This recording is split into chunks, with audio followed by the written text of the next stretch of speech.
অন্যদিকে আরো একটি নির্দেশ দিয়েছেন যে ওই হেলমেট নিয়ে, যে একমাত্র সংবিধান অনুযায়ী শিখ যারা ধর্মাবলম্বী তাদের হেলমেট পরায় ছাড় আছে, কিন্তু অন্য যারা ধর্মাবলম্বী যারা হেলমেট না পরে যাতায়াত করেন তাদের মানে সংবিধান অনুযায়ী তাদের উপর ব্যবস্থা নেওয়ার কথা বলা হয়েছে। দেখুন, আক্ষরিক অর্থেই তাহলে পরিবর্তন এসছে। কারণ আপনি যদি কলকাতার বিশেষ বিশেষ অঞ্চলে যান, সেখানকার মানে ওই ট্রেডমার্ক বা আইডেন্টিটি কার্ড ছিল একটা ফেজ টুপি।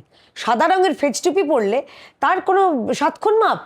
সে হেলমেট না পরলেও কলকাতা পুলিশ বলার সাহস পর্যন্ত ছিল না, অন্যদিকে তাকিয়ে থাকতো। কারণ কেস দিলে তাদের না, তাদের হয়তো ইচ্ছাও করতো কেস দিতে, কারণ কেস দিলে তার 14 তলা বসা তার যে মানে মনিবটি ছিলেন তিনি তো খুব কুপিত হতেন। তো সেই জায়গা থেকে প্রত্যেকের জন্য আইন এক হবে। তুমি আইন আলাদা হবে কেন? এক দেশ যখন এক আইন হবে, তো সেখানে একজনের জন্য সাধারণ মানুষ যারা তারা হেলমেট যদি না পরে তাদেরকে ফাইন, তাদের হেলমেট পরা থাকলেও তাদের গাড়ির চালান ইত্যাদি কাগজপত্র দেখা।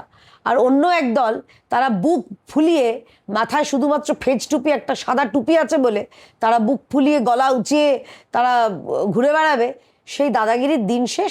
আইন সবার জন্য এক থাক, অর্থাৎ যেই হেলমেট পরবে না তাকেই কঠোর ট্রাফিক পুলিশ বা ট্রাফিক আইনের নিয়মে তার যে সাজা সেটা সাজা হওয়া উচিত।